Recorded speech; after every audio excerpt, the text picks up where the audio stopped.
শীতের অন্যতম ফসল কমলালেবু। ভিটামিন সি সমৃদ্ধ এই ফসল শীতকালেই বেশি পাওয়া যায়। পাহাড়ি অঞ্চল সিলেট কমলালেবুর জন্য বিখ্যাত।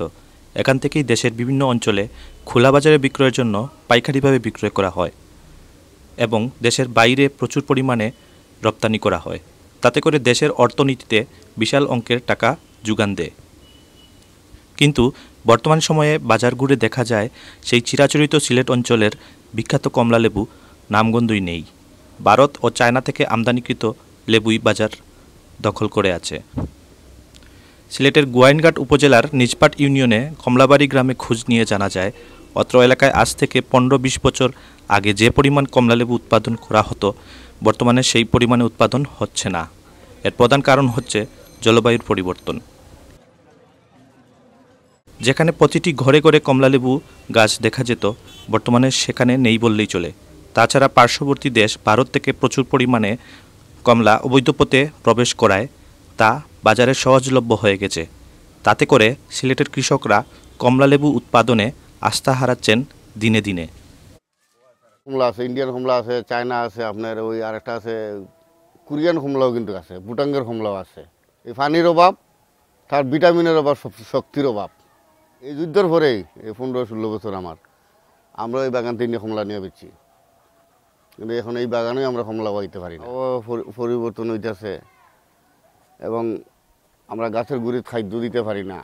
কমলার একটা প্রধান সমস্যা হলো ফ্রুট ড্রপিং, এবং ফ্রুট ড্রপিংটা এক হয় পানির সমস্যার জন্য, আরেক হলো পোকা ছোটো কৌরি অবস্থা থেকেই কোনো কোনো কমলাতে ছিদ্র করে ফেলে। যখন ছিদ্র করে একটা পোকার মাধ্যমে, একটা ম্যাচিউর বয়সে আসলে ফলটা ঝরে যায়। আমাদের আশা এই অঞ্চলকে একটা সাইট্রাস জার্মপ্লাজম হিসাবে পরিণত করে এই ইউনিভার্সিটিকে আমরা ফোকাস করি, সেই প্রকল্প চালু করতে পারি। আমরা টার্গেট যা আছে এখন পর্যন্ত, আমাদের ওগুলোর মধ্যে যারা কমলালেবু চাষ করবেন তাদেরকে অবশ্যই ট্রেনিং প্রোগ্রাম আমরা দিই। কমলালেবু চাষ করতে গেলে আমাদের যা দরকার হয়, মাটিটা সামান্য অম্লীয় বা অ্যাসিডিক মাটি দরকার হয়, সেটা এখানে অ্যাভেলেবেল আছে।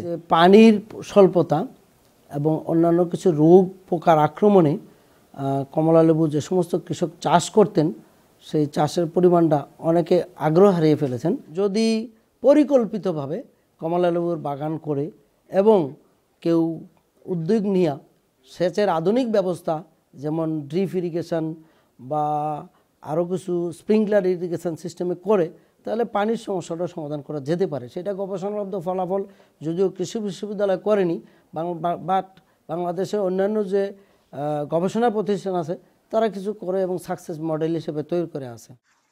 সিলেটের সাইট্রাস গবেষণা কেন্দ্রে যোগাযোগ করলে জানা যায়, অত্র কেন্দ্র দীর্ঘ 5 বছর ধরে সিলেটের কমলালেবুকে কীভাবে উৎপাদন ক্ষমতায় বাড়ানো যায় সেই লক্ষ্যে কাজ করে আসছে।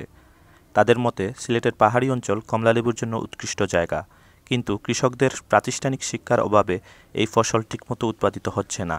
জলবায়ু পরিবর্তন হওয়ায় গাছে বিভিন্ন ধরনের পোকামাকড়ের উপদ্রব দেখা দিয়েছে। ভালো ফলন পেতে প্রাতিষ্ঠানিক শিক্ষা, সঠিক সার, সময়মতো পানি প্রদান, সুষ্ঠু পরিচর্যা করলে সিলেটের মাটিতে আরও ভালো প্রজাতির কমলা উৎপাদন সম্ভব, এটাই বিশেষজ্ঞদের অভিমত।